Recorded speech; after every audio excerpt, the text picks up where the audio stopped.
Hello, everybody. Welcome to a new episode of the Dissenter. I'm your host, as always, Ricardo Lopes, and today I'm joined by Dr. Dan Weijers.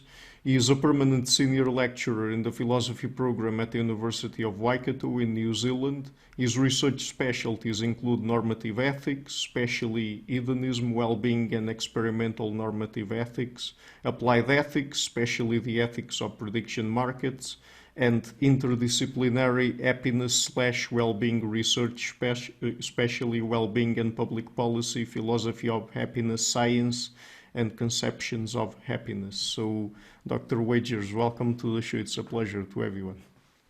Thanks. It's really great to be here. So, perhaps let's start with some definitions.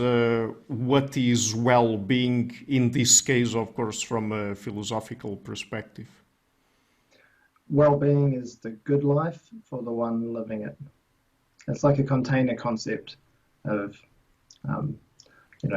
what is essentially one of the most important questions I think there could possibly be for us. And I mean, in your work, are you interested in overall well-being or just mental well-being? I mean, when you talk about well-being, are you talking about everything or just a particular aspect of well-being? Whenever I'm doing philosophy, it's pretty much well-being as a whole. And sometimes when I'm doing psychology with colleagues in psychology, it's mental well-being. But for me personally, I think that the most promising theories of well-being are just focusing on mental things, so experiences, and in a lot of my work I try and defend or apologize for hedonism in various ways.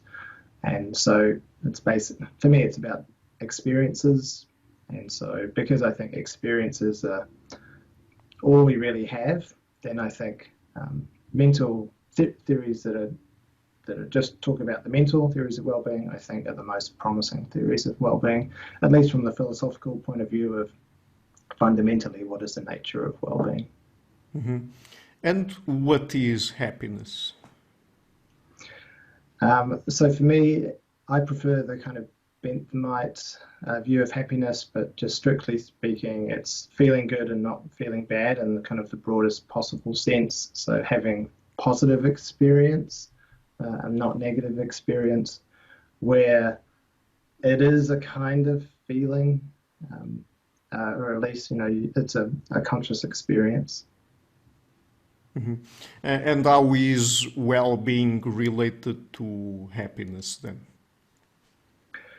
Well, so for me, I think that if well-being is that container concept, then I think happiness is actually what should go in it.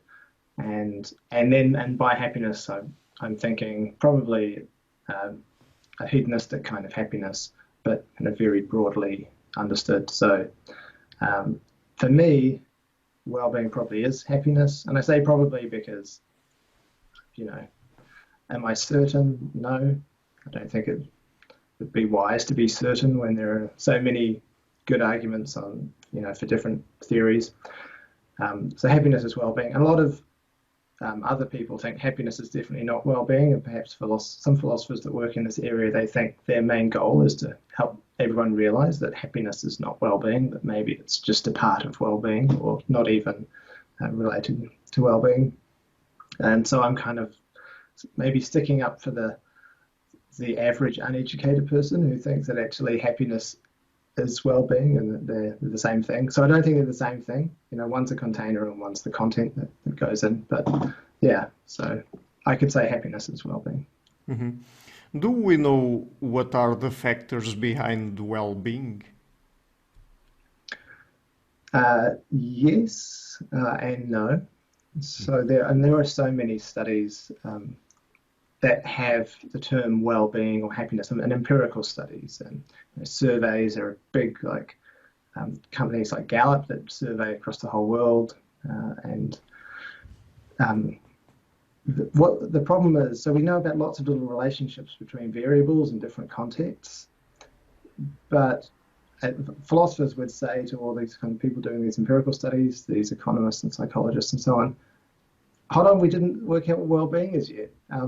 So you're trying to model well-being, and we didn't decide what it is. Slow down. And all the psychologists and economists go, well, we've waited a couple of thousand years. So how long should we wait before we actually try and model this, since it's so important? And what's happened is generally, like especially the economists, they'll use life satisfaction as the outcome variable they're trying to predict. And lots of psychologists will also use that, or they'll use their own favorite measure of well-being, which might be a combination of positive and negative affect and satisfaction with life, for example, is a common one.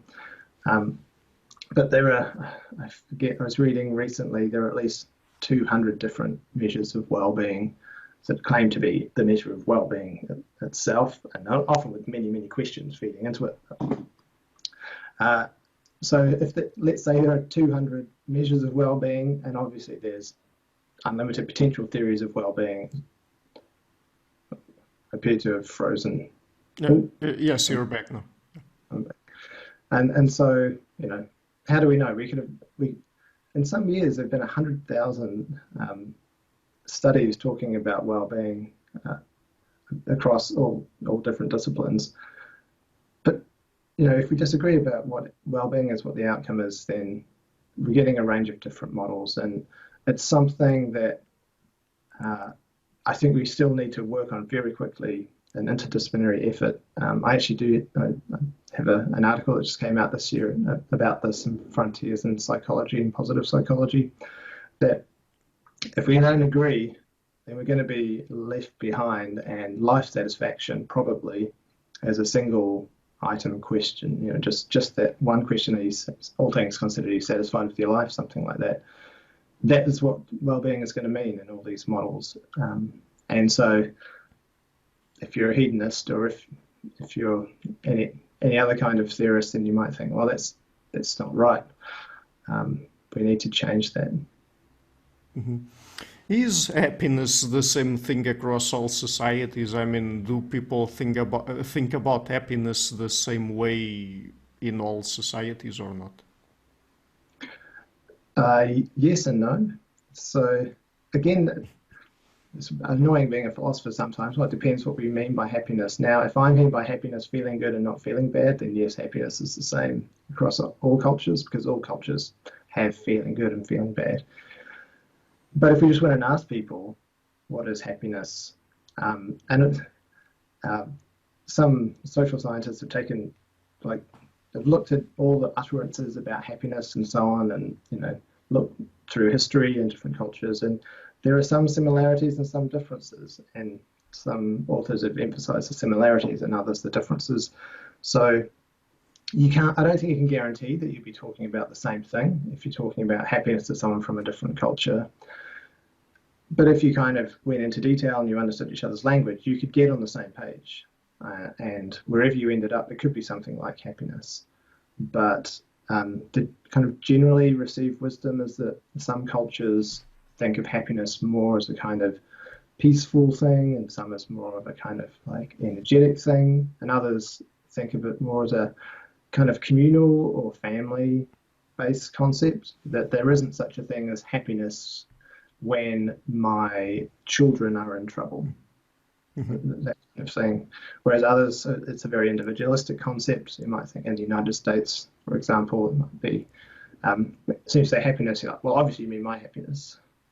So I think those differences exist. But whether or not there are differences in happiness depends on who you think is.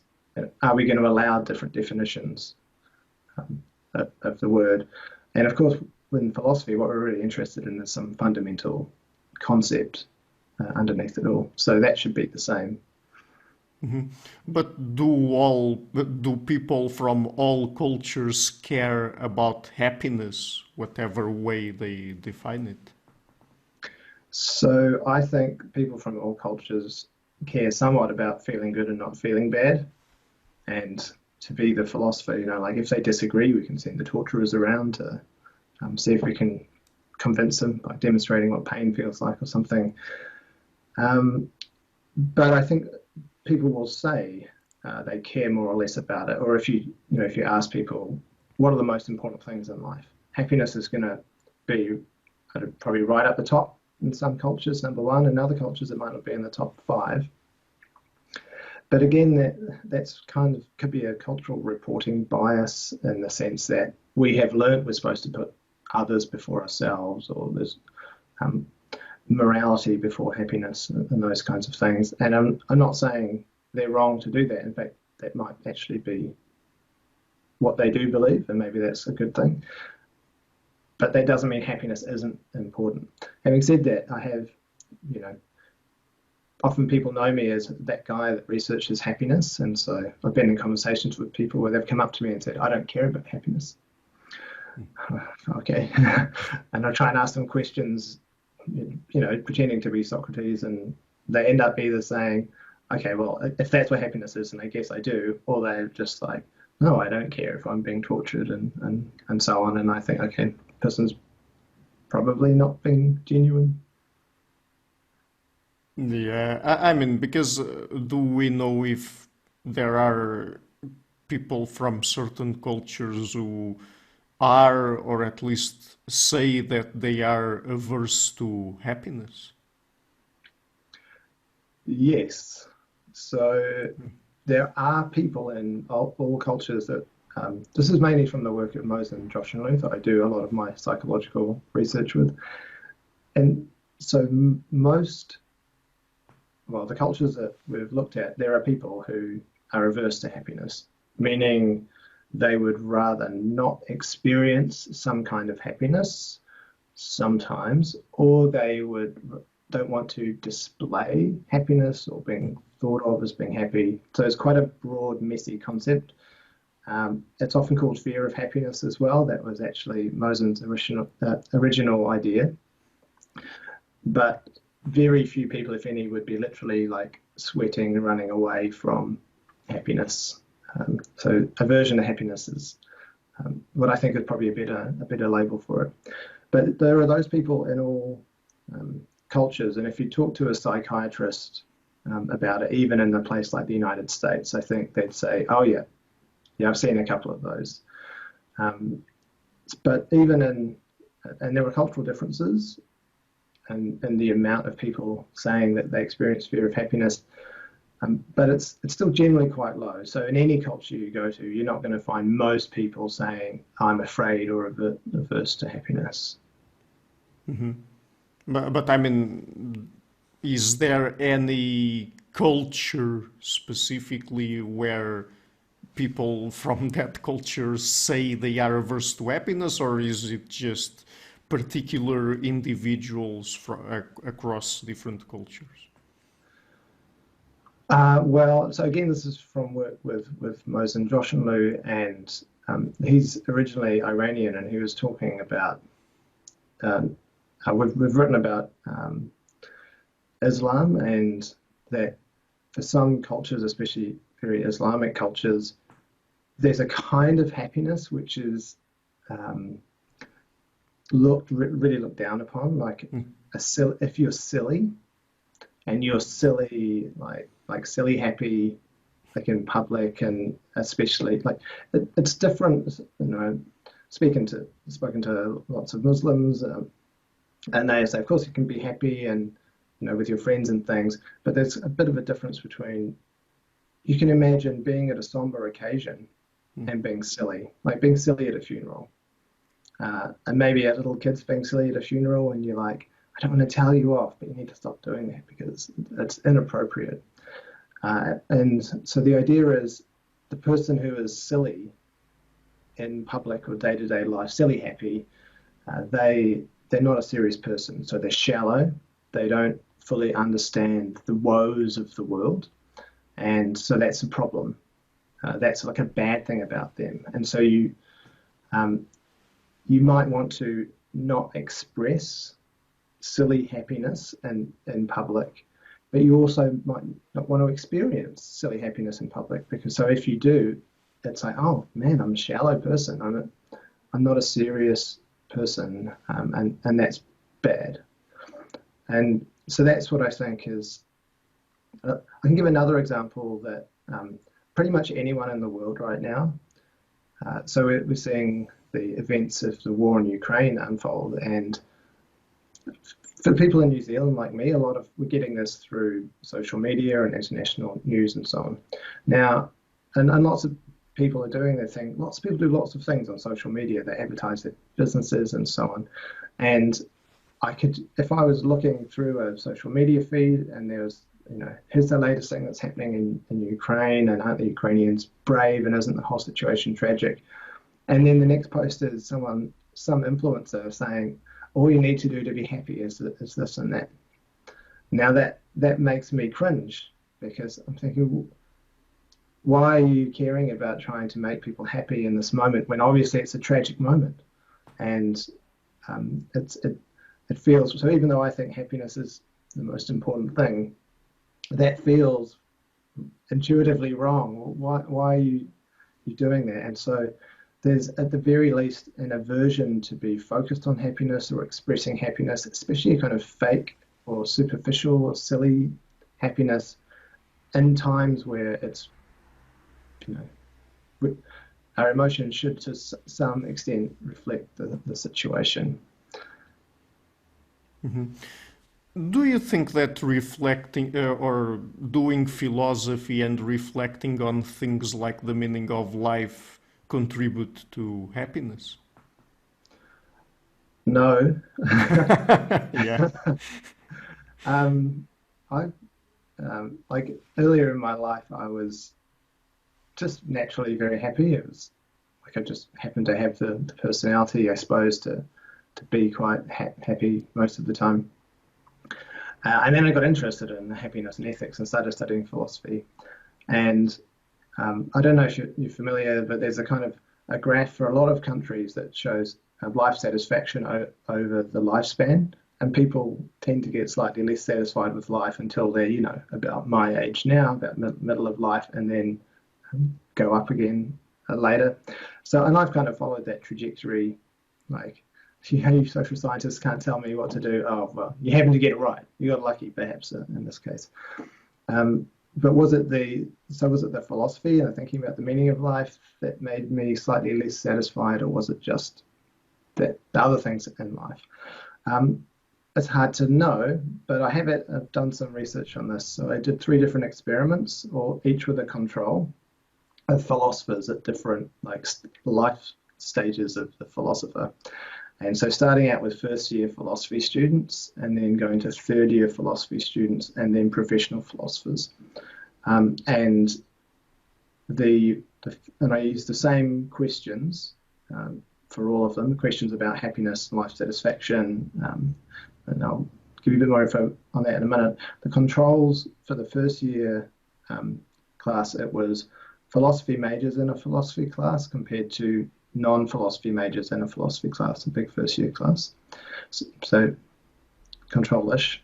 And then at the third-year level, it was students in a philosophy third-year class, and about half of them were majors, versus students in a third-year history class at the same time, the same format kind of course. It was a 6-week course.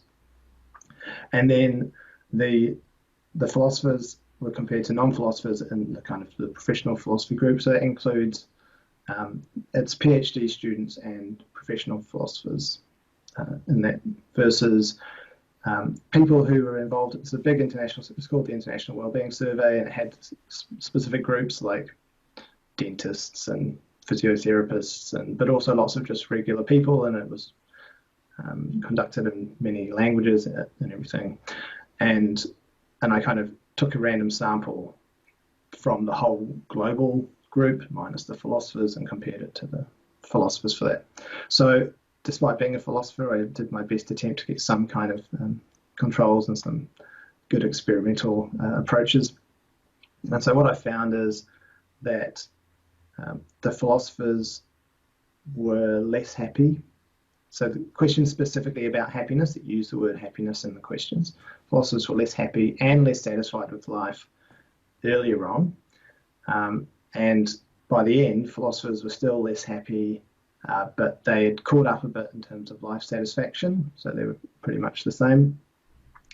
But there are other interesting things going on. So philosophers are more likely to think you can't change your happiness. So happiness is kind of set. And of course, we know from all the self-help books that are out there that normal people are usually quite open to the idea that happiness could change. Otherwise, they wouldn't be buying all those books. And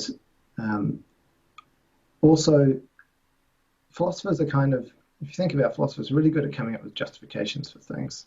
So philosophers think happiness is less important than non-philosophers do. So remember before I was saying some philosophers see their job as saying happiness is not well-being. You need to understand that. So philosophers are less happy, but they think it's less important. But they also think it's less likely to change. And so it's possible that philosophers are just like, oh, I'm not very happy. And maybe because of their philosophy, or maybe just because of their nature and that drew them to philosophy. So I'm just going to tell myself that happiness isn't that important. So I don't know for sure that that's what happened, but that's one explanation that fits the data. But it could just be that if you're more thoughtful, you're drawn to philosophy, and if you're more thoughtful, you think more about the meaning of life and so on, and that actually makes you less happy. I mean, that's possible. I can't really say from the data which of those is more likely. Do you have any idea if that could be explained by certain psychological traits, like, for example, personality traits or something like that? Yeah, that's a really good point. So extroverts are more likely to be happy, and maybe I haven't seen any studies of this. I would assume philosophy has slightly fewer extroverts than the general population as a proportion, So that's a possible explanation as well. So I guess when I say the more thoughtful people are drawn to philosophy, like maybe the more neurotic people. So neuroticism doesn't correlate very well with happiness. I mean, you won't be surprised to hear that if you know the kinds of questions that they're asking to see if you're neurotic. It's kind of synonymous with not enjoying yourself, basically.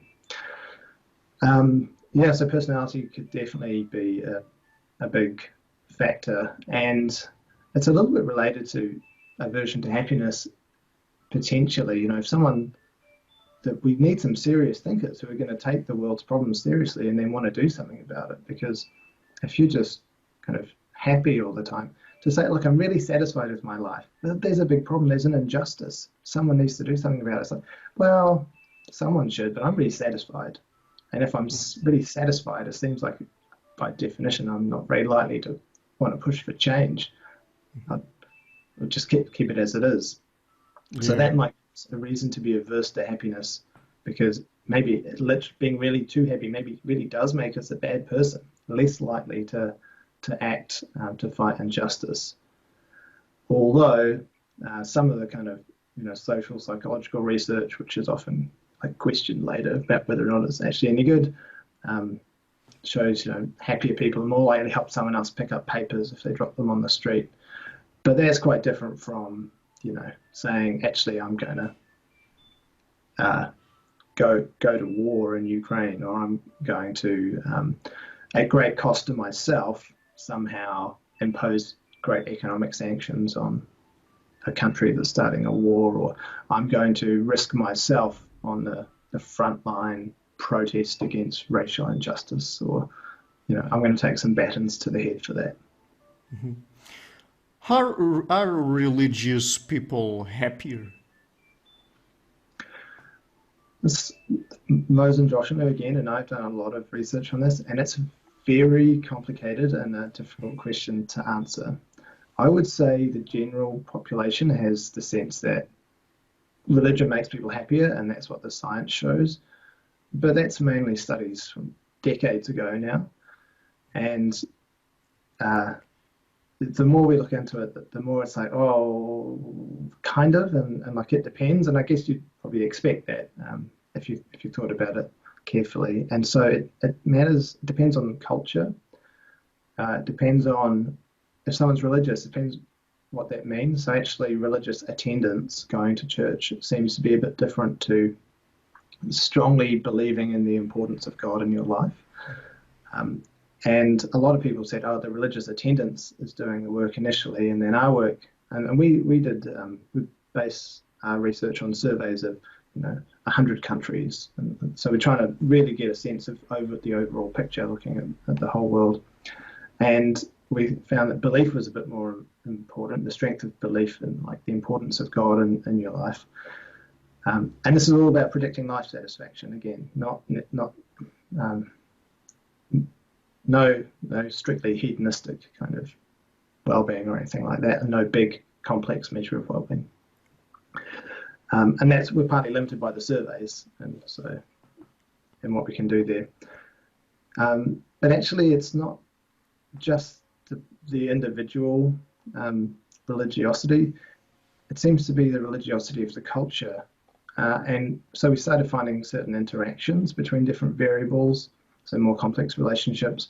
And then in a most recent study, we found that actually it's the culture, being in a religious culture, that's where the important predicting life satisfaction is. I know it's actually more complicated than that. So our studies are more about can religiosity, particularly belief in the importance of God, can that help like protect your well-being, meaning satisfaction in life, from the environmental stresses, like bad things around you, like injustice or inequality, poverty, those kinds of things. And so normally, like if you experience poverty or injustice or the negative effects of inequality, you think, well, that would make me less satisfied with my life. And that seems right. But then it seems like being religious kind of buffers you against that. So you're less negatively affected by those bad things if you're religious. And that seems to be generally true. But again, it actually matters in the culture and so on. And so New Zealand is one of the least religious nations in the world. And in a nation that's not very religious, often they're kind of wealthy, educated nations, and not a lot of often without a lot of injustice or, and I mean, we all still have inequality and some injustice, but less. And it seems like we don't really need religion, and we don't need the buffer that religion might provide against these negative shocks because they're just not as bad. But then lots of countries in the world, it's 90+% people think God's really important in their life. And in those nations, it seems to really make a big difference. And in a lot of those nations, they do have a lot of inequality and injustice and poverty and those things. And so there we see religion really does seem to make a difference. But we're always scratching our heads over this because it seems like it's actually the culture, being in a highly religious culture, as measured by individuals' beliefs, but looking at the national level, that's what seems to matter most about getting this protection against the negative effects of inequality and injustice and so on. This is weird. This means that if you're not religious, but you're living in one of these highly religious nations, then you actually should be getting the benefit as well of being in a religious society. And it's not the social benefit of going to church with them and getting the support.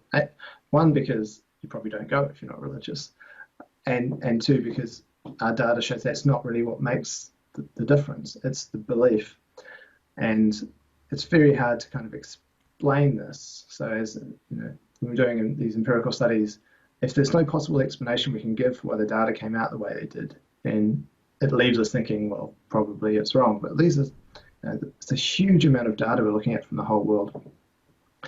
And maybe it's something like, if you're in a culture that's steeped in religious belief, intuitively you can't really help but have these kinds of religious narratives kind of going on, and we want to explain things. We don't want to be left confused by things, and we prefer simple answers and answers that give us hope that everything's going to be okay. And so maybe on some kind of intuitive level, even if I have decided like, well, no, the argument from evil has convinced me, I'm no longer going to believe in this God, that maybe intuitively at some level we still just kind of use the same kind of religious justifications to make us feel like it's okay.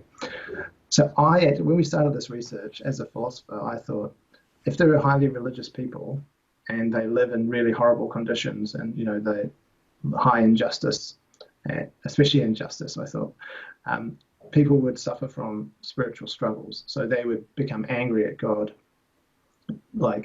and then maybe less religious, and they'd be more unhappy. So if a religious person suffered injustice, they'd be more unhappy than an atheist, and that turned out to be false.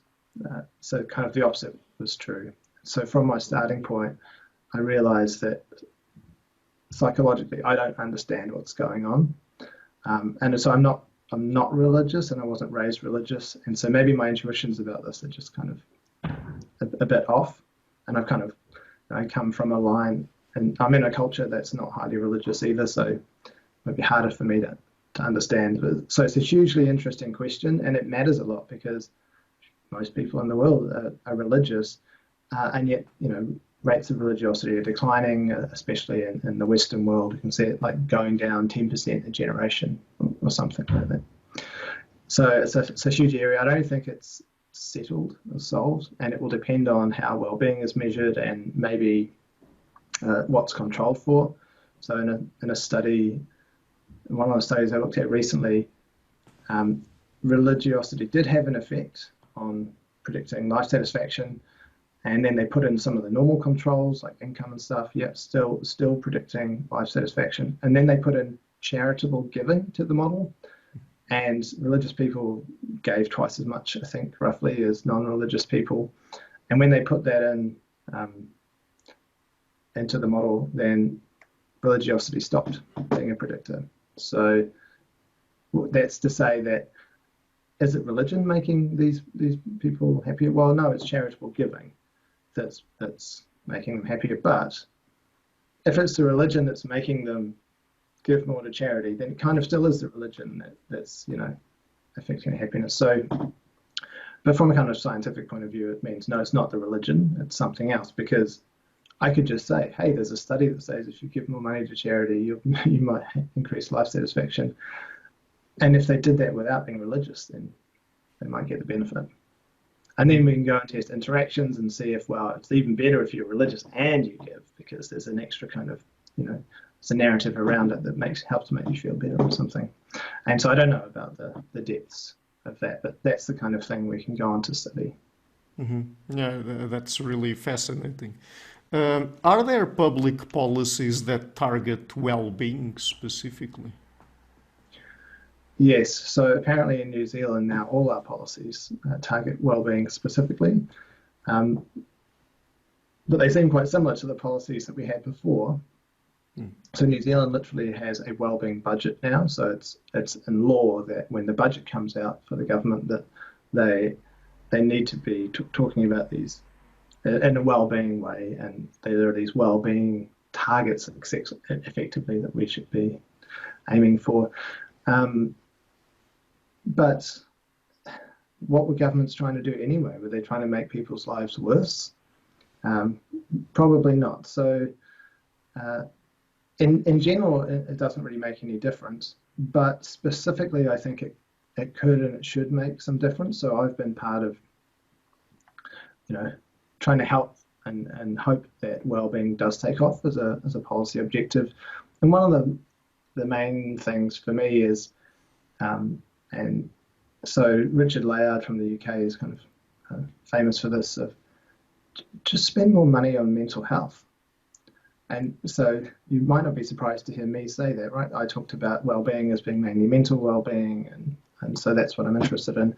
If someone is suffering and not having a good time, and we could fix that with, be it therapy or drugs or whatever it is, different kind of social support mechanisms, and those things are relatively easy to do, and not every one thing works for everyone, but there's usually something that works for the vast majority of people. Why don't we spend some more money on that? If you look at the amount of money that's spent funding policies for mental health around the world, it's tiny compared to the military budget, which maybe occasionally is actually a good idea, but in general wouldn't bring about well-being. But also, the physical health is very important too. But if you compare the amount of money spent on physical health to mental health, It just seems strange. Or if you're talking about, well, we could give a tax cut to the group at the top. So in New Zealand, the new a new person coming in on the right politically, a new leader has said, well, we just need a tax cut for the rich. Obviously that's what the solution will be. Well, instead of doing that, why don't we put a bit more tax on someone and then use that money to fund mental health? Or just take a little bit more money out of roading or anything and just spend it on mental health. And that would because we know that some kinds of therapies do work for people, they do help them improve their mental well-being, however we want to measure it, then it seems like if we really cared about well-being, it would be obvious to do this. And in New Zealand, that's something that has been started, but we have it's a problem if these things have been neglected for so long. So at my university, we can train clinical psychologists, and the more clinical psychologists we have, the more counselling we can make available to people. Excuse me. But the problem is clinical psychologists need to practice, they need to kind of go along to a proper clinical psychology place and see how it really works. But there just aren't enough of them, so that we can't train that many new psychologists quickly doing this. And so there's these kind of problems that basically we've inherited, but throwing some more money at them would help. And so we're starting to do that. And so, yeah, the short answer is we need more policies directed at mental health if we really care about well-being. And we need to start doing it now. Mm-hmm. So you've already mentioned hedonism several times during our conversation. Does caring about happiness force us to adopt hedonism as a philosophy or not necessarily? No. So first of all, I think most people do care about happiness. And I teach a course, Happiness and Wellbeing, and I get lots of students from all over the university interested in this course. And I always ask them at the start, what do you think is what makes your life go well? What is well-being? Before I give them all the theories and stuff, but I've explained what the target is. And lots of people will say several things, including happiness. Occasionally people say just happiness. But so there are lots of people who are effectively objectiveless theorists. They think there are several things that you need to have in your life in order to have well-being. If you have those things, your life is going well for you. If you don't, it's not. And happiness is one of those things. And so lots of people think that. Now, it would be possible to say, so there's John Finnis is an objectivist theorist who thinks happiness is not on the list. But if you get the things on the list, you'll tend to be happy. Happiness will tend to go along with it. But you shouldn't really care about happiness. That's not the point. That's not the reason. Otherwise, you'd just be a hedonist. So, yeah, there's a mix. But you don't have to be a hedonist if you like happiness, because you can like happiness and at least for me, if I was going to have a happiness it would be something about meaning. And so something about, and that can be very hard to understand. But when I think, holding a crying baby, I'm like trying my best. I just want you to be happy, but something's wrong. I don't know what it is. I can't understand your cries, and I'm like, but this is important for me to do. And so being a parent made me think a lot more about meaning. And so the studies seem to show that your happiness does go, your amount of negative experiences, they go up a lot when you're a parent. So there's a lot more suffering for parents, but subjective meaning in life goes up as well. And positive experiences stays about the same, because there's lots of positive experiences involved in being a parent, but of course you might be missing out on some other positive experiences you used to have when you're doing your parenting stuff. And so, so I was aware of that, but I experienced that as true for myself as well, being a parent. You worry a lot as a parent, for example, where you might not have worried before. Yeah. So in the realm of hedonism, there's this sort of mental experiment, let's say, coming from Robert Nozick, the experience machine. I've already talked a few times about it on the show, but could you describe it to us? Because I think there's not just only one version of it, but I guess that the most common one is just the idea of plugging people into a machine and then their brain would be fed with only pleasant experiences or something like that. So, but could you describe it and then tell us your thoughts about it?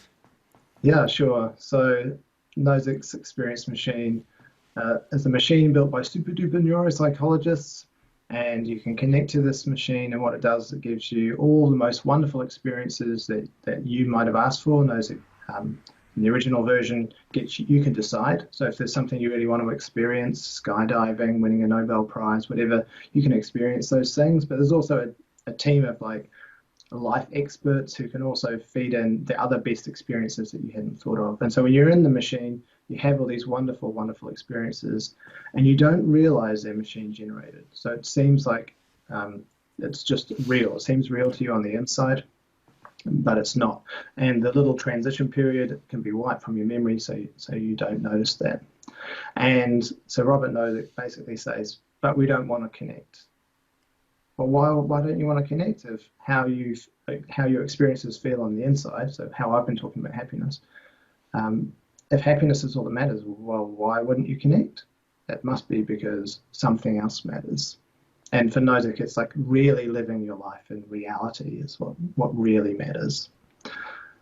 That's the original, and I think the original is full of huge problems. Okay, so what do you think are the problems there? Well, so probably it's become clear that although I'm a philosopher, I do lots of research in psychology as well. And I've also done research in how our intuitions are formed and our intuitions about judgment. So philosophers tend to think that intuitions are their kind of seemings after they have thought about all the different theories and all the different examples and all kind of mixed in together. And then they're like, this is my view based on all this kind of philosophizing, reflective equilibrium, perhaps. So while that might be true, I think it's not as true as often as philosophers think it is. So psychologists think of an intuition as this gut feeling. So more familiar to when you walk into a room, you're like, something's wrong. I don't really know what it is, but now I'm looking around to see what it is. And because I recognize this feeling that something's wrong, it makes me want to leave. And then only later you might notice what it is. And similarly, you can have a good intuition about things, just a good feeling. So for psychologists, an intuition it's the result of a subconscious process. And that process works very differently to our deliberative thought that we might be using as a philosopher, a rational thought, which is very similar to doing a mathematics equation. We're trying to use logic. If it's like this over there, it must be like this over there. If it's a true rule. Now, so the way that our subconscious intuition works is it's like a parallel processing. So it looks at all of our previous experiences that are similar in some way to whatever's eliciting the intuition, so the thought experiment in this case. And it produces this feeling. And the feeling doesn't come with a label saying, here are the different experiences you've had that are related to this. And so what happens is our intuition is based on a set of experiences that probably don't match very well to the initial thought experiment. Sometimes they match really well. Our intuition is designed to guide us in real life experiences, obviously, or that's what it's good at.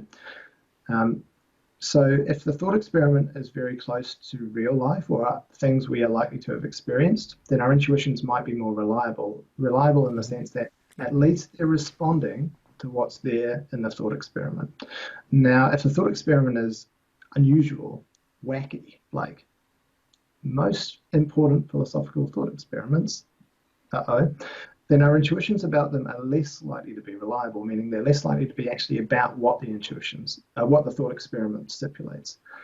So just to make it really clear, the trolley problem, and one of the cases, do you push the large person off the bridge so that the trolley will hit them and stop instead of going on to kill the 5 people on the track? Now, what life experiences do we have that relate to this? Not many, so life experiences including things we've heard and things we've seen, like movies and things, kind of all play into it, because our intuitive cognition is searching for whatever is close. And we know that pushing people is bad. We got in trouble when we pushed a kid when we were little. We get told, don't stand by the edge, it's dangerous, it's bad, certainly don't knock anyone else near the edge, don't push people off the edge. When people fall a long way, they die. Yep, guaranteed. We don't have a lot of experience of one person falling in the way of a train and stopping it so it doesn't kill 5 other people. In fact, our intuitive physics would say that's false. And so our intuition is very unlikely to take seriously the stipulation that that train will be stopped by that one large body. And so our intuition might come out like bad. There's warnings against doing this kind of thing, and it doesn't really compute this positive upside that it's going to save 5 people. It's very unlikely, at least. And so then translating back to the experience machine, what are our experiences with machines? Well, and it's, especially a while ago, but still true today. Well, I'm writing my essay, I'm nearly finished. Oh, my computer crashed, I lost my whole essay. That's really sad and annoying, but at least it wasn't my whole life. At least I wasn't plugged into a machine that crashed. Oh, okay, right, okay. So maybe some of our intuitions about putting our life in the hands of a machine are going to be negative. And so Nozick says, but I say the machine works perfectly. And we can say, okay, but our intuitions don't just follow the rules. It's deliberative cognition that can do that. Intuitive cognition just works in a different way. It just looks for the closest experience. And also the emotional salience, if you like, of particular experiences. So things that are dangerous experiences we've had that resulted in lots of pain and anguish, like losing a whole essay or something, might loom larger in our intuitions, in the process that creates our intuitions, than other more mundane experiences. So this leads us to think our intuitions aren't always trustworthy. And so now, leaning on the work of Jonathan Haidt, the social intuitionist model, and some kind of moral and social psychology, we can see actually often people have an intuition and then they form their judgment based on the intuition, and then they confabulate, a post hoc confabulation. They just come up with a justification for why they have that judgment after the fact. Now, do philosophers do this? So normal people do it all the time. So the dumbfounding experiments, I won't go into them all, but the dumbfounding experiments from Jonathan Haidt are a good indication of this. Do philosophers do it? When I suggested to philosophers that we might be doing this, they were all like, not me, obviously. I mean, I'm using my rational thought, I'm applying my reasons, and I come to my conclusion because I'm a philosopher. Like, it's the point of philosophy, isn't it? Well, maybe. But when you see lots of philosophers bending over backwards to come up with reasons that fit with all our intuitions about a different range of cases. You see this in the trolley problem, but then you can also imagine there's an equivalent. If there's a lot of different experience machine scenarios, then some people are trying to do this as well. They're bending over backwards to come up with the right, weird, complicated reason, the theory with several different attachments to it that can explain and justify the intuitions that we happen to have about a range of cases. Maybe that approach is wrong. If our intuitions aren't very reliable, especially about unusual cases, maybe we should go back to a more kind of theory-based approach. And this is something that makes hedonism appealing for me. So I'm just like, well, I have a theory that can give you the answer. And people say, well, you have to bite the bullet though. That means you'd have to plug into the experience machine. And I'd say, okay. And then be like, what? No one wants to plug into the experience machine. And so I realized that even though I have this different view, it's not convincing to other philosophers. They just say, yeah, not me. Or, okay, there are biases, but not in this case. So how do we know? So then I started delving much deeper, and I've done this in the experience machine a lot. And although I've only published a little bit of my experimental work, I've done a huge amount of experiments on different variations of the experience machine thought experiment to try and kind of go, ha-ha, and pull back the curtain and show that really people's intuitions in response to weird little irrelevant things in the thought experiment, such as that the computer might break down.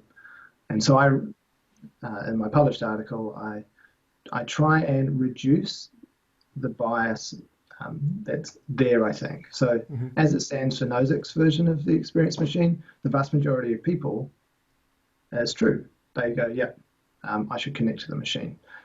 And by that I mean like 70% or something. Interestingly, it used to be higher. So because I ask students in class, and I have for years, and I do experiments, and I have for years, what I've noticed is people are more willing to connect to the experience machine now than they used to be.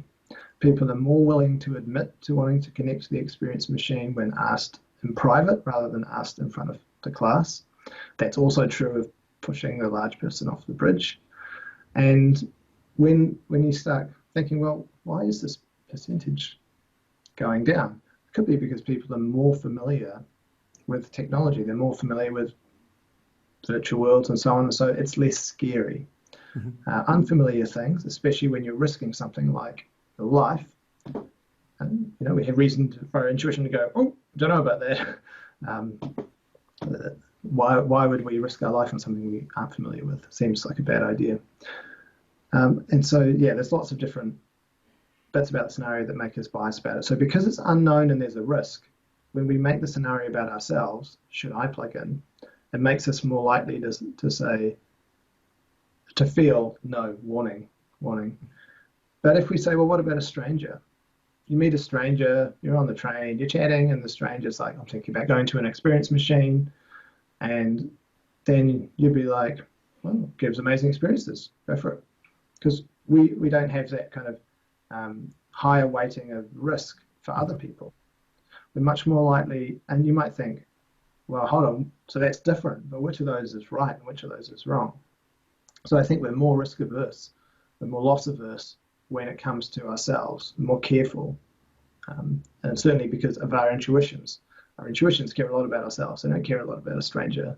But that means not caring about them is different from being able to make a judgment about what's best for their well-being, because it's just a more deliberative, kind of rational judgment than an emotional judgment.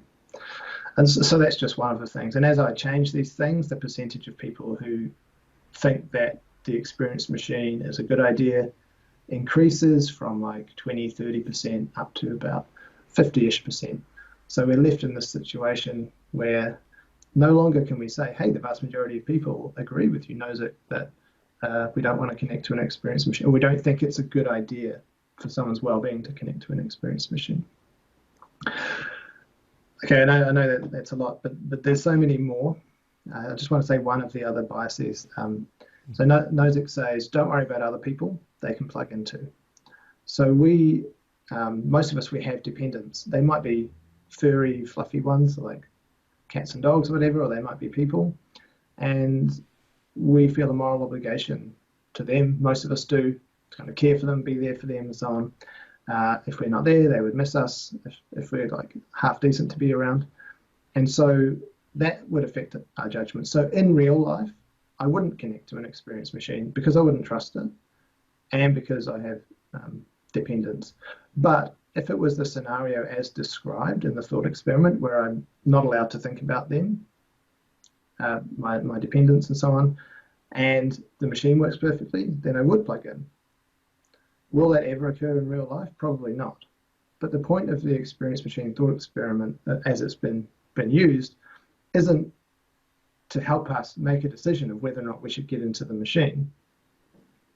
The thought experiment is used to help us learn about principles of value. It's supposed to tell us something about what we really think about what has value. And so it fails to do that because our intuitive response takes into account things like, I'm not going to leave my dependents behind. I would feel bad about doing that.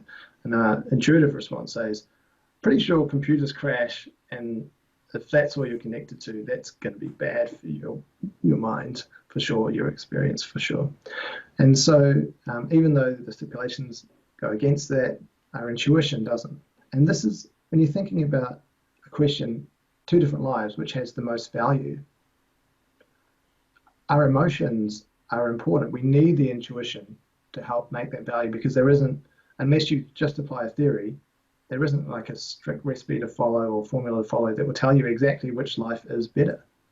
Our intuitions do help us make those value judgments. Okay, I'll finish one more little example. If I just said to anyone, you, for example, Ricardo, imagine you could swap your life with the life of someone who is more successful. No offense, this can be applied to anyone, right? More successful, happier, less likely to get colds and flus and everything. And I can go through all these little things that would make the life better. Everyone I've asked that to says, that I've explained the intuitions thing to, they say, well, my intuition says I still want to be me. I don't want to be this other person. I don't want that life. I want my life. And you're nodding along. Thanks. That's helpful. And well, why is that? Well, we're emotionally attached to ourselves and our own life. You know, we can bias towards ourselves.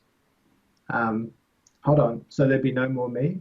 I'd be someone like, it's that kind of fear. So you can feel that, you know, you can pump your own intuitions to test, oh yeah, I do make these kind of value judgments. Mm-hmm. Okay, sorry, that was a very long spiel about the experience machine. No problem at all. I mean, I just wanted to say that in that last example you gave, that last thought experiment, I guess that at least personally, I would ask if after swapping with the other person, I would still remember that I was me originally or not, but because if not, then I guess it wouldn't matter. At least for me personally, that's how I think. Yeah, that's right. So you need some kind of continuity of your personal identity. And so yeah, you could have that. It's just everything else that changes, but including like, you know, maybe you're the kind of person who smells coffee and goes, oh, that's bad or something. And then in your new life, you're like, well, that's a pleasant smell.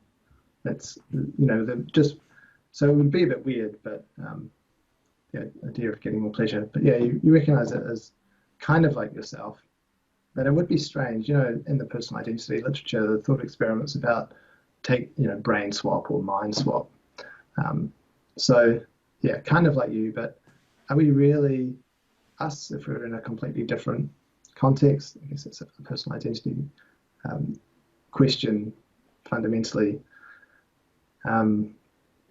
Yeah, can I say one more thing about the experience machine? Mm-hmm. So what I think I've got to, so this isn't published yet, is actually our intuitions are very highly influenced by our relationships. Mm-hmm. And so in a reversed experience machine scenario where you're actually in the machine now and you can go back to reality, people don't want to go back to reality in general, even if reality is described as being more pleasurable than the machine life. And so part of that, I call it the status quo bias, is what I think was originally going on. People just are overly attached to what they have and what they know. But out of that, you might say, hold on, you mean I'm overly attached to my children? Like, aren't I just highly attached to my children, which makes sense? But so the important thing kind of for me versus Nozick, I guess, is so those children aren't real in the sense that Nozick wants to talk about reality and what's real. So yes, they're your children, and I'm kind of happy to say they're real in enough ways that matter for them to count as important. But so I don't think people really think about it like that, but actually they really do care a lot about their relationships and their connections. And I've done some studies that, is it about the place, the context, or the people? And it's much more about the people than about the place or the context. You know, like, where's home? Well, if all my friends and family move somewhere else, then my home moves as well, you might say, or certainly if you had to pick between the two. Mm-hmm. And so that's what I'm working on at the moment, is different scenarios that manipulate what the people you care about, what they do. Do they also go into a machine and leave you on the outside? Then you have to decide if you're in a machine. Can you meet them in a machine world? And so on, things like that. And what I'm finding is that that's a big influencer on people's judgments, and which isn't necessarily to say that it's rational or irrational to do that. You know, is it a bias in the pejorative sense, or is it just something that we do and we're right to do? It's an important thing. And it's hard to tease out kind of the morality aspect from the well-being aspect as well about that. So that's where I think if there are like further things from me about the experience machine, it'll probably be about that. Mm-hmm. Great. So I guess just one last question related to well-being. Can well-being be taught? Yes, I think it can to a certain extent. So, I mean, well-being is kind of based on personality and you know, those things. So there's certain maybe genetic and early upbringing things that aren't really necessarily teaching, they just kind of come out in a certain way.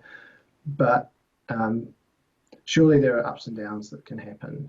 And, you know, if you take a child and you don't love them, then maybe they end up like Donald Trump, although they're more likely to do so. And I don't think I mean, who knows, like I'm not like up in his business, but I don't think Donald Trump's probably very happy. And so well-being can be taught, but I think like what I'm doing, like teaching about happiness and well-being in the class, I'm not really teaching people how to be happy. I'm teaching them about happiness and well-being and how to think about it clearly and so on.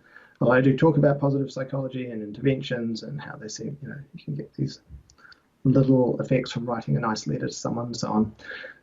But the main way to teach well-being is to love people and be nice to people and have strong relationships with others. And, you know, we can't completely change their well-being, but we can help people develop habits and personalities and behaviors and contexts that promote well-being. And so teaching in that very broad sense of basically like being a good person, supporting good institutions, and kind of having well-being in mind, you know, like why am I doing this thing? I could be doing this other thing that has positive well-being effects, maybe in the short run or whatever, but for me and for other people. And so rather than saying, okay, everyone, let's learn this and that about a certain intervention or something, I'm not saying don't do that. I just think just being a good person is a way better way to teach well-being.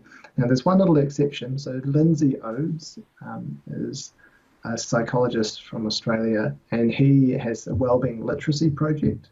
So he's just trying to make sure that, and it's through it now, going through the education system, getting into schools. So the idea is that people know how to talk about well-being.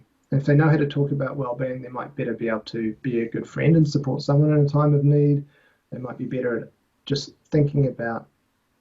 So I guess what I want people to do is think more about it and think more carefully about it, but they need the language first to be able to do that, to kind of know what they're talking about. So in terms of the education system, putting a bit of wellbeing literacy in there, it's probably a good idea. Although I do, you know, I cringe at the wellness industry and lots of aspects of that kind of thing. Yeah, there's some teaching that can be done, but mainly just be a good person. Okay, great. So where can people find you and your work on the internet? Oh, thanks. Yeah, so just danweijers.com is my website, and most of my papers I try and have some version of that everyone can access. And if there isn't, I'm happy to provide those to people who email me, and my email's on the website as well. So I believe my name is down in the corner here on the screen. So it's just my name without a space at www.mynamewithoutaspace.com, and you can find me there. Okay, great. So I will be leaving links in the description box of the interview, and Thank you so much for taking the time to come on the show. It's been really fun to talk to you. It's been great, Ricardo. I really had a good time. Thanks very much, and congratulations on having this amazing series of interviews. It's really cool. Thank you. Hi guys, thank you for watching this interview until the end. If you like what I'm doing, please share it, leave a like, hit the subscription button, all of those things you already know. And please consider supporting the show either on PayPal or Patreon. All of the links will be in the description box of the interview, starting at $1 per month, so it would be a great help. This show is brought to you by Enlights, Learning and Development Done Differently. Check their website at enlights.com. I would also like to give a huge thank you to my main patrons and PayPal supporters: Karen Litske and Blanchett, Pererga Larson, Lau Guerrero, Francis Ford, Hans Frederick Sunder, Ricardo Vladimiro, Greg Healy, Adam Castle, Olaf Alex, Jonathan Wiesel, Jacob Klinkby, Matthew Whittingbird, Arno Wolf, Tim Hollis, Eric Alenia, John Connors, Paulina Barron, Philip Force Connolly, Jerry Mueller, Herbert Gintis, Rutger Vosbo, Weingard, Rebecca Newberger Goldstein, Dan Demetrio, Robert Windager, Rui Narcio, Arthur Coe, Zup, Marco Neves, Colin Holbrook, Susan Pinker, Bernardo Seixas, Pablo Santurbano, Simon Colombo, Jorge Espinha, Phil Kavanagh, Mark Blythe, Roberto Inguanzo, Michael Stormir, Eric Neumann, Samuel Andreev, Tiago Nunes, Bernard Ugni, Alexander Dunbauer, Fergal Cusson, Evan Bodrenko, Al Herzog, Don Ross, Jonathan Librant, Oslam Bullitt, Nathan Nguyen, Stanton T, Samuel Correa, Eric Hines, Mark Smith, J.W., João Eira, Tom Hummel, David Sloan Wilson, Yacila Dez Araújo, Eden Solon, Romain Roach, Dmitry Grigoriev, Diego Antonio Correa, Tom Roth, Yannick Punter, Adana Rusmani, Charlotte Bliss, Nicole Barbaro, Adam Hunt, Pavel Ostazewski, Nelek Bach, Catherine and Patrick Tobin, Al Ortiz, Guy Madison, Gary G. Hellman, João Linhares, Lida Cosmidis, Sam Afzal, Adrian Yegi, Nick Golden, Paulo Tolentino, João Barbosa, Jules Price, Edward Hall, Edin Bronner, Franca Bortolotti, Gabriel Pons Cortez, Ursula Litske, Denise Cook, Scott, Zachary Fish, Tim Duffy and Trader in NYC. My producers Izar Webb, Jim Frank, Lucas Stafiniak, Ian Gilligan, Luis Caetano, Tom Van Nagdam, Curtis Dixon, João Linhares, Benedict Mueller, Vega Guidi, Sardus France, Thomas Trumbull, and Nuno Welder. And my executive producers Michel Rugieski, Rosie, James Pratt, Matthew Lavender, Sergio Codreanu, and Bogdan Kanivets. Thank you for all.